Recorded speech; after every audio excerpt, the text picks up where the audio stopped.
Welcome to the Cabral Concept, where board-certified Doctor of Naturopathy, Dr. Stephen Cabral, shares with you exactly how you can reverse aging, take back your health, and live a life full of energy and passion, with new 20-minute episodes every single day to keep you healthy and engaged. Now, here's your host, Dr. Stephen Cabral.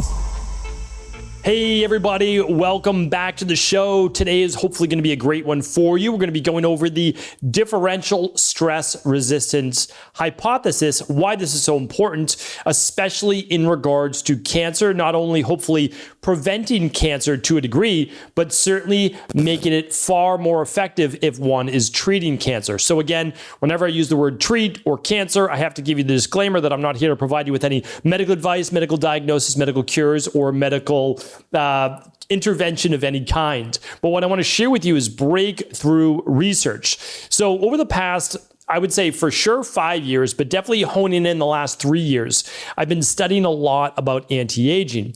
And the reason why I think that this is such a now important topic is that it was fringe for let's say 10 years ago, maybe 15, 20 years ago. But now, not only do we have the research, but we have actually the science and the protocols to back it up. Plus, we have the biological age testing to see what is working. Okay, so while I was going through all of that research, there's a few things that really stood out to me. The first one, no doubt about it, is intermittent fasting. So that's a big one. But I do want to share with people that the biggest benefits from fasting come from longer fasts. They don't come from necessarily 16 hours overnight. And again, I'm not discrediting that because I myself and all those in my practice, we recommend 12 to 16 hours of an intermittent fast every single day on a daily basis. So there's no doubt about that.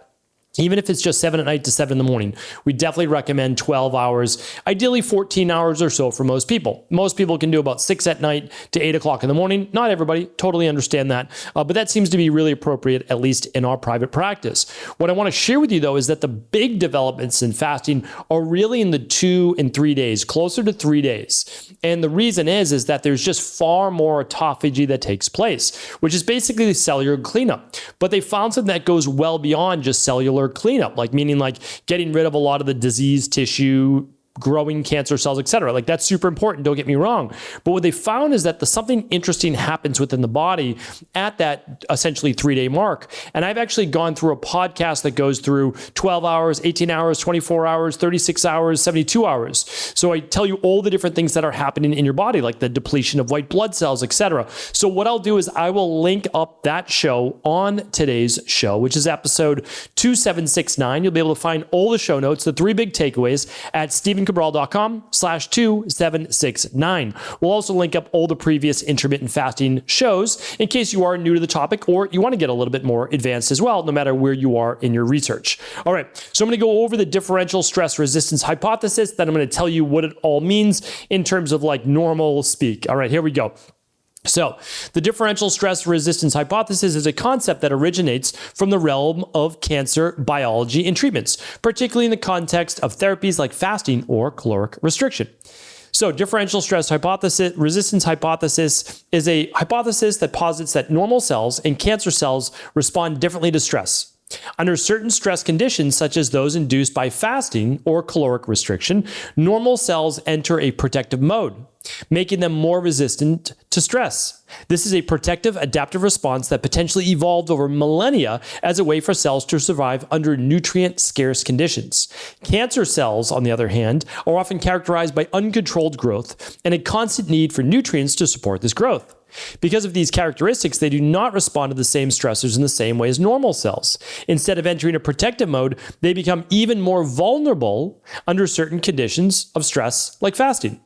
When this differential stress resistance is applied in the context of cancer treatment, it suggests that creating certain stress conditions, like fasting, prior to administering chemotherapy or radiation could protect normal cells from the harmful effects of treatment while making cancer cells more susceptible to it. Essentially, the treatment becomes more targeted towards the cancer cells, reducing collateral damage to healthy cells. All right. This to me, when I read that, was absolutely remarkable. And the reason is, like, whether you believe in using chemotherapy or radiation, that's honestly, it's not for me to decide for you. It's for you to decide for you if you do have cancer. What I'm saying though, is when they did the research and they actually looked at fasting, just straight fasting, longer fasting, like a week water fast, etc., or a true whole food functional fasting mimicking diet, they show the results were basically like that of chemotherapy. They're actually very impressive, and we know that chemotherapy is more palliative, meaning like the success rate of curing cancer with chemotherapy is not great. It's really not. It's exaggerated in some studies, and it's somewhere around like 2 to 3%. Now, what it does do, though, is it can prolong the life of the individual. It can certainly reduce pain, and that's why we call it palliative, right? But if you have cancer, you want to get rid of the cancer, right? And so what they actually found is that you'll get double the results, literally double the results. And in the mice studies that they've done, because chemotherapy, unfortunately, has side effects, which is one of those can be death, unfortunately, as well, because it really wipes out your immune system. In the mice studies that they used fasting plus chemotherapy or cancer-based treatments, none of the one particular study, none of the mice died, and they got more than double the results. So that was, I've just thought that was absolutely remarkable. And now in human-based studies, they're starting to look at it. You can literally look this up on PubMed yourself. You can just type in fasting mimicking diet and chemotherapy, or just fasting and chemotherapy treatments.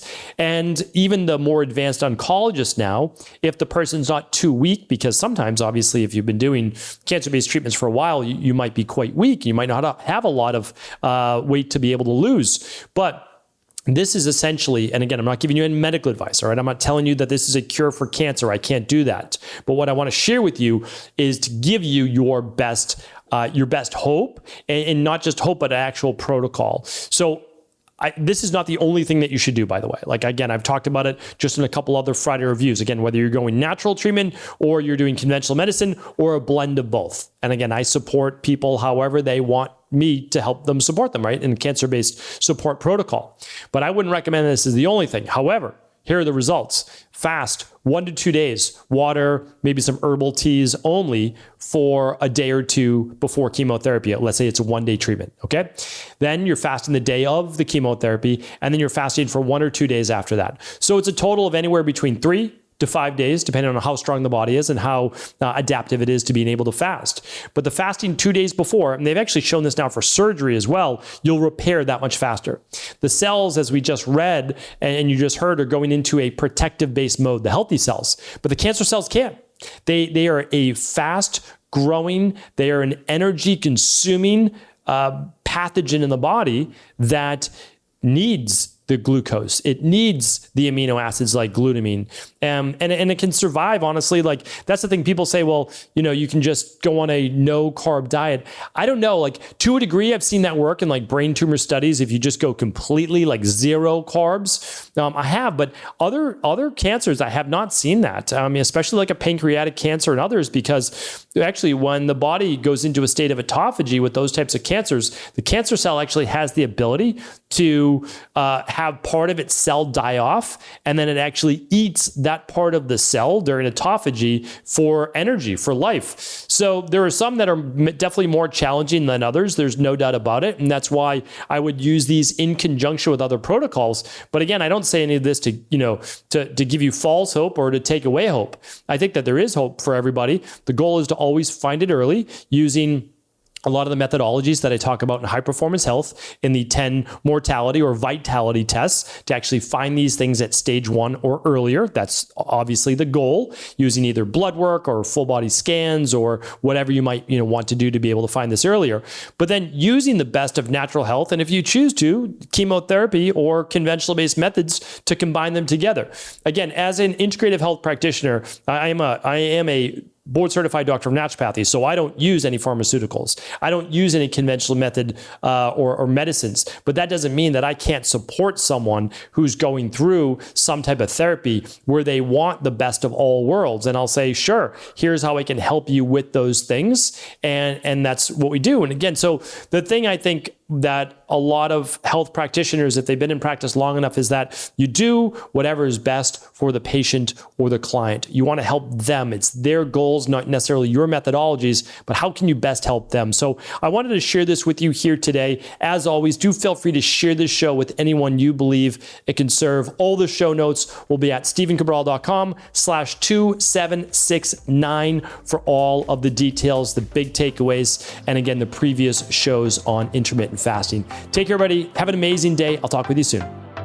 Are you ready to heal yourself and then go on to heal others? If so, the Integrative Health Practitioner Institute can help you discover proven functional medicine protocols that blend the best of 7 different healing disciplines from around the world. I personally share with you the exact handouts and protocols I use in my private practice that enable people to get well, lose the weight, and live longer, stronger.